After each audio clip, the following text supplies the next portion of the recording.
ఇప్పుడు మనం 2024 సంవత్సరం మార్చి నెల ద్వాదశ రాశిలో మేషరాశి నుంచి మీనరాశి వరకు మరి జ్యోతిష బలం, భూత భవిష్యత్తు, వర్ధమానం, గ్రహ బలం, గృహ బలం, యోగ బలం, వాస్తు బలం ఎలా ఉందో మన జానకిరామ్ని అడిగి చూద్దామండి. మొదటిగా మేషరాశి వారి జ్యోతిష్యం, భూత భవిష్యత్తు, వర్ధమానం ఎలా ఉందో వారి రాశి ఫలం, నక్షత్ర ఫలం, గ్రహ బలం, గృహ బలం, వాస్తు బలం చూద్దామండి. మన జానకిరామ్ని అడిగి చూద్దాం. జానకిరామ్ మేషరాశి వారి జాతకం, ప్రశ్న, యోగం, చదువు, విద్య, ఉద్యోగం, వ్యాపారం, అనుకున్న కోరిక,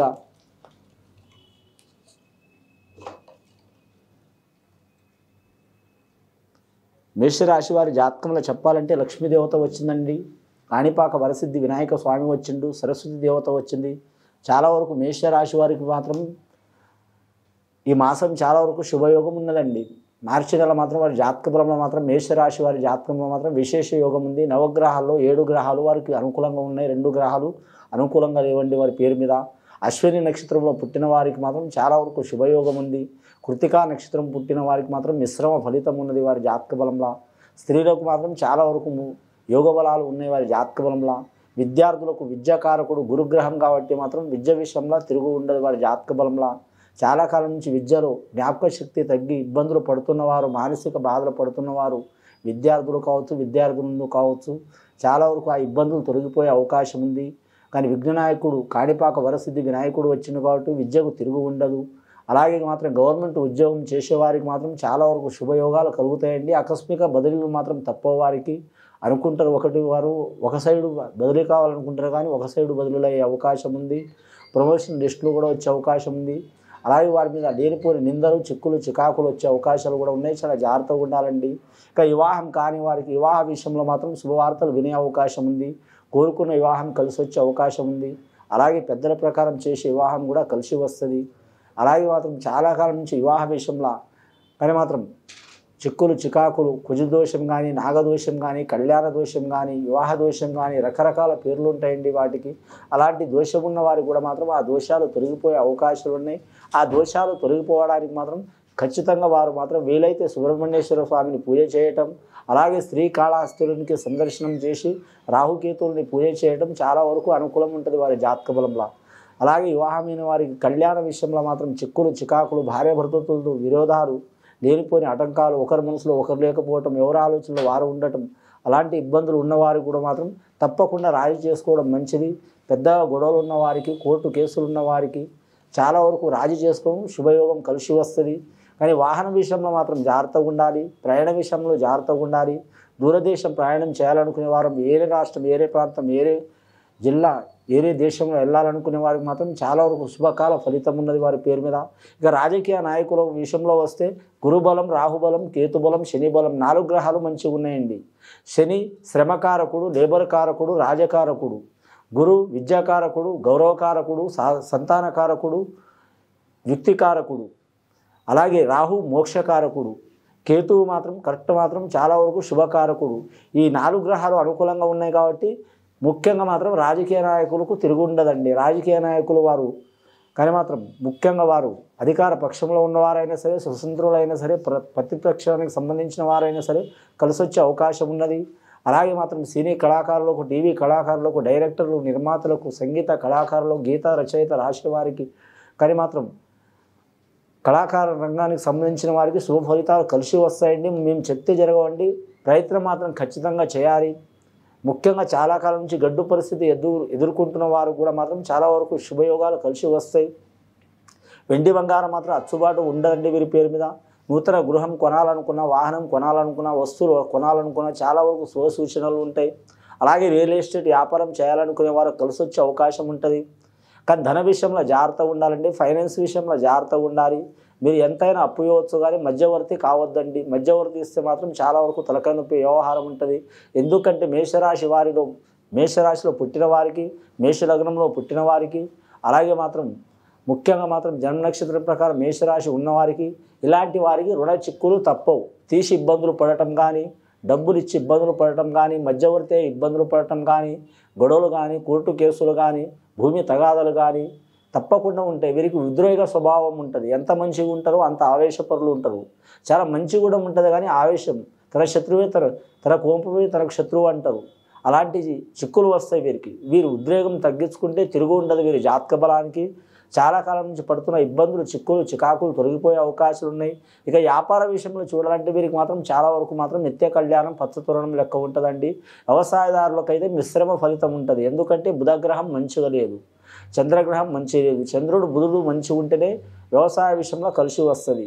వ్యాపార విషయంలో మాత్రం చూడాలంటే బుధుడు బాగలేకపోయినా గురుబలం ఉంది. అంటే వ్యాపారంలో కొందరికి అనుకూలంగా ఉంటుంది, కొందరికి మిశ్రమ ఫలితంగా ఉంటుంది. గురుబలం ఉన్నందువలన మాత్రం ఏదో రకంగా సర్దుకునే అవకాశం ఉంటుంది. ముఖ్యంగా వీరి జాతకంలో చూడాలంటే మాత్రం ప్రేమ వ్యవహారంలో ఉన్నవారు మాత్రం ఏదైనా సరే నిక్కచ్చిగా ఉండాలి, వెనుకబాటు ఉండొద్దు. వెళ్ళాలా వద్దా, మాట్లాడాలా వద్దా, పెద్దలతో మాట్లాడాలా వద్దా, ఇష్ట ప్రకారం విషయం చెప్పకుండా చేసుకోవాలా, చెప్పి చేసుకోవాలా, ఇలాంటి తర్జన భర్జనలు పడవద్దు. ఎలా అయితే అలా అని కరెక్ట్ నిర్ణయం తీసుకోవాలి. ముఖ్యంగా పెద్దల నిర్ణయం ప్రకారం వివాహం చేసుకోవడం మంచిది. అంటే అది ప్రేమ వివాహం కావచ్చు, వారు ఇష్టపడ్డ వివాహం కావచ్చు. పెద్దల అభిప్రాయం తీసుకొని కొన్ని రోజులు వెయిట్ చేసి చేసుకుంటే చాలా వరకు శుభఫలితం ఉంటుందండి. కొన్ని పనులు చాలా కష్టం అనిపిస్తాయి కానీ జీవితాంతం చాలా వరకు సుఖం ఇస్తాయి. కొన్ని పనులు మాత్రం చాలా సుఖం అనిపిస్తాయండి కొన్ని సంవత్సరాల వరకే, అది 6 నెలల సంవత్సరాల వరకే. కానీ మాత్రం మనం జీవితం మొత్తం చాలా వరకు ఇబ్బందులు వచ్చే అవకాశాలు ఉంటాయి. ఫ్యామిలీ పరంగా, కుటుంబ పరంగా, పర్సనల్ లైఫ్ పరంగా, అన్ని రకాల పరంగా ఇబ్బందులు వచ్చే అవకాశాలు ఉంటాయండి. ప్రేమ విషయంలో ప్రపంచవ్యాప్తంలో చూడాలంటే సక్సెస్ అయ్యేది మాత్రం 25% ఉంటుందండి. 75% మాత్రం చాలా వరకు ఇబ్బందులు ఉంటాయండి. వివాహం కాకపోవటం, వివాహం అయిన తర్వాత ఇబ్బందులు రావటం, లేదా మాత్రం ఒకరి మనసులో ఒకరు ఉండకపోవటం, లేనిపోని గొడవలు రావటం, ఏదన్నా ఒక ఇబ్బంది వస్తూనే ఉంటుంది. గ్రహబలం, యోగబలం ఉన్నదండి. ఇవాళ ఈ కలియుగంలోనే కాదు, కొన్ని యుగాల నుంచి నడుస్తున్న ఫలం మాత్రం 25% ప్రేమ వివాహాలు ఫలితం ఇచ్చినాయి.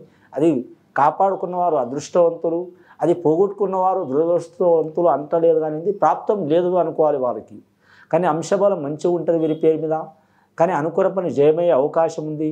అలాగే మాత్రం మోటార్ ఫీల్డ్ రంగం వారికి కలిసి వచ్చే అవకాశం ఉంది. కానీ మాత్రం వీరి జాతక బలంలో చూడాలంటే మాత్రం నిరుద్యోగులు శుభవార్తలు వినే అవకాశం ఉంది. వీరి జాతక బలంలో రెవెన్యూ రంగం వారికి లాభయోగం ఉంటుంది. అలాగే వీరి పేరు మీద ఐఏఎస్, ఐపీఎస్ రంగం వారికి అయోమయం ఉంటుందంటే చాలా వరకు బదిలీ అయ్యే అవకాశం ఉంటుంది. కానీ మాత్రం ఉద్యోగంలో తిరిగి ఉండదు, కానీ పని ఒత్తిడి అధికంగా ఉంటుంది. ప్రతిపక్షాల వారి నుంచి, అధికారుల నుంచి కూడా ఇబ్బంది ఉంటుంది. రాజకీయ నాయకుల నుంచి ఇబ్బంది ఉంటుంది. అలాగే మాత్రం నమ్మిన వారి నుంచి ఇబ్బంది ఉంటుంది. అని భార్యాభర్తల విషయంలో కుటుంబ స్థానంలో రాహు ఉన్నాడు కాబట్టి కొద్దిపాటి ఇబ్బందులు, కలతలు కలిగే అవకాశం ఉన్నాయి. ఆకస్మికంగా ప్రయాణం చేసే అవకాశం ఉన్నది. అలాగే వాహన విషయంలో, కరెంటు విషయంలో, వాటర్ విషయంలో జాగ్రత్తగా ఉండాలండి.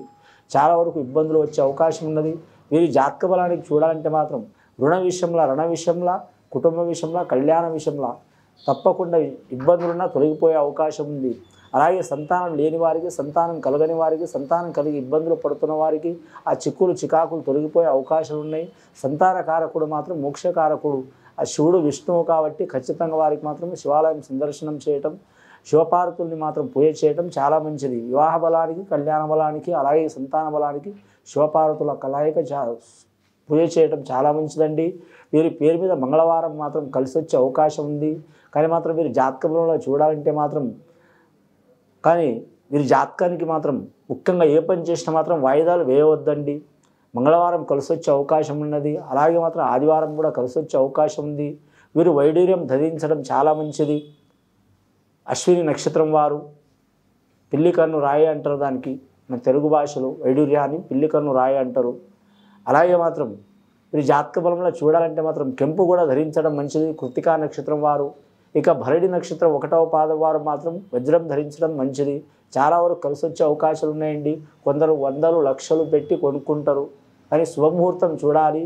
అందులో అమృత సమయం తీసుకొని మీకు తెలిసిన వారు, చాలా పరిచయం ఉన్నవారు, చాలా నమ్మకస్తులు ఉన్న వారితో మాత్రం ఆ వస్తువు తీసుకొని మీరు ధరిస్తే మీకు మంచిగా ఫలితం ఇచ్చే అవకాశాలు ఉన్నాయండి. రేట్లు తక్కువైనా, కానీ రేట్లు ఎక్కువైనా సరే దుర్ముహూర్తంలో ఆదరబాదగా హడావుడిగా మనం ఒక వస్తువు తీసుకున్నాం, వాడినం, పడేసినాం అన్నట్టు వాడకూడదండి. అలా వాడితే చాలా వరకు కలిసి రావు.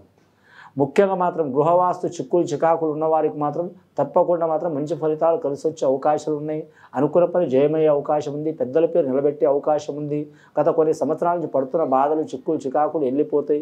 వీరికి అన్ని రాశుల వారితో మాత్రం మంచి ఫలితాలు ఉంటాయి. కానీ కుంభరాశి వారితో ఇబ్బందులు వచ్చే అవకాశం ఉంది. అంటే కుంభరాశి వారు వీరికేం శత్రువులు కాదు, కానీ రాశి ప్రకారం పడదండి. చాలా జాగ్రత్తగా ఉండాలి.